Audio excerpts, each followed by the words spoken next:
ஹாய்ங்க. இன்னைக்கு சிக்கன் ஊறுகாய் ரெசிபி தான் பார்க்க போறோம். ஸோ டீட்டெயில்டா நான் சொல்லியிருக்கேன். அதனால வீடியோ ஃபுல்லா பாருங்க. இதே சேம் மெத்தட் தான் மட்டன் ஊறுகாய்க்கும். நான் அதுவும் ஆல்ரெடி ஷார்ட்ஸ்ல அப்லோட் பண்ணியிருப்பேன். ஆனா டீட்டெயிலா சொல்லியிருக்க மாட்டேன்.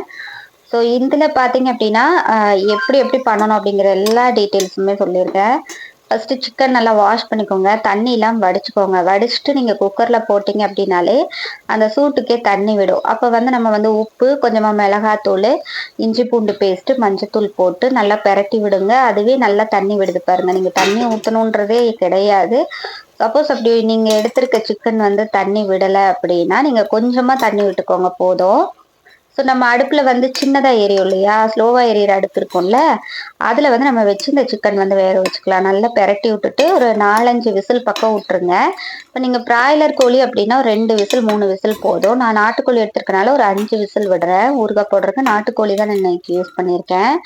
எலும்பு இல்லாம எடுத்துக்கோங்க. எதுவுமே மட்டன்னாலும் சரி, சிக்கன்னாலும் சரி, எலும்பு இல்லாம எடுத்துக்கோங்க. ஸோ இந்த கடுகு, வெந்தயம், எள்ளு, சீரகம், ஏலக்காய், மல்லி, பட்டை இதுதான் நம்ம வறுத்து அரைக்க வேண்டியது. அதுக்கப்புறமா இதுல பூண்டு சேர்த்திருக்கேன். மட்டன்ல பார்த்தீங்கன்னா பூண்டு சேர்த்திருக்க மாட்டேன். நீங்க அதுக்குமே சேர்த்துக்கலாம். இன்னைக்கு நான் பூண்டு சேர்த்து இந்த ரெசிபி சொல்றேன்.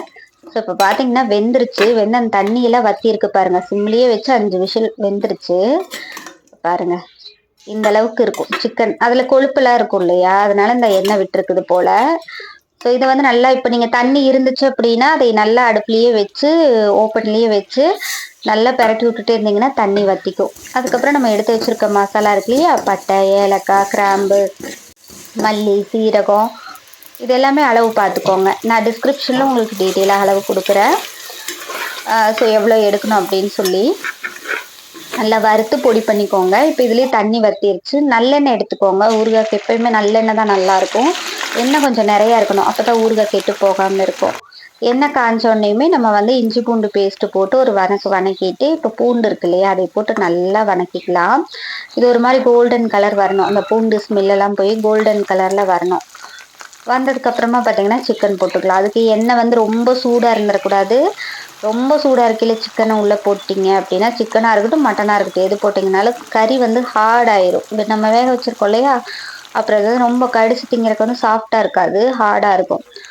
ஸோ அதனால் அந்த பூண்டு போட்டு கொஞ்சம் சிம்லேயே இருக்கட்டும். சிம்லேயே வச்சு இந்த மாதிரி நீங்கள் பெரட்டி விடுங்க. நல்லா எண்ணெய் மிதங்கி வரும். சரிங்களா? இந்த மாதிரி நுரைய மிதங்கி வரும். அதுக்கப்புறமா நம்ம அந்த பொடியை போட்டுக்கலாம்.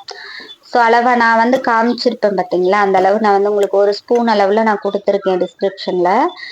அதை போட்டு ஒரு பெரட்டிட்டு அதுக்கப்புறமா உப்பு, மிளகாத்தூள் நம்ம போட்டுக்கலாம்.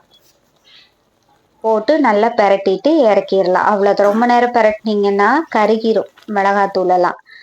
இதுக்கு பார்த்தீங்க அப்படின்னா நம்ம கெட்டு போகாமல் இருக்கிறதுக்கு லெமன் தான் நம்ம யூஸ் பண்ண போகிறோம். ப்ரிசர்வேட்டிவா லெமன் தான். மட்டனுக்கும் சரி, சிக்கனுக்கும் சரி, எல்லாத்துக்குமே லெமன் தான். நான் ஒரு 2 லெமன் விட்டுருக்கேன். 1 கிலோ கறிக்கு 2 லெமன் விட்டீங்க அப்படின்னா ஓகேவா இருக்கும். நீங்கள் எக்ஸ்ட்ரா எடுக்கும்போது எக்ஸ்ட்ரா விட்டுக்கோங்க. ரொம்ப புளிஞ்சிட்டிங்கனாலும் புளிப்பா தெரியும். ஸோ அவ்வளோதான். லெமன் போட்டு ஒரு பெரட்டிட்டு இறக்கிட்டீங்க அப்படின்னா ஊறுகாய் ரெடி. இது கிட்டத்தட்ட உங்களுக்கு ஒரு 2 வார பக்கத்துக்கு உங்களுக்கு கெடாமல் இருக்கும். ஏன்னா நான் மட்டன் ஊறுகாய் 2 வாரமாக வச்சுருந்தேன், கெடலை. அதுக்கப்புறம் தீர்ந்துருச்சு. ஸோ இதுவும் நான் உங்களுக்கு சொல்கிறேன்.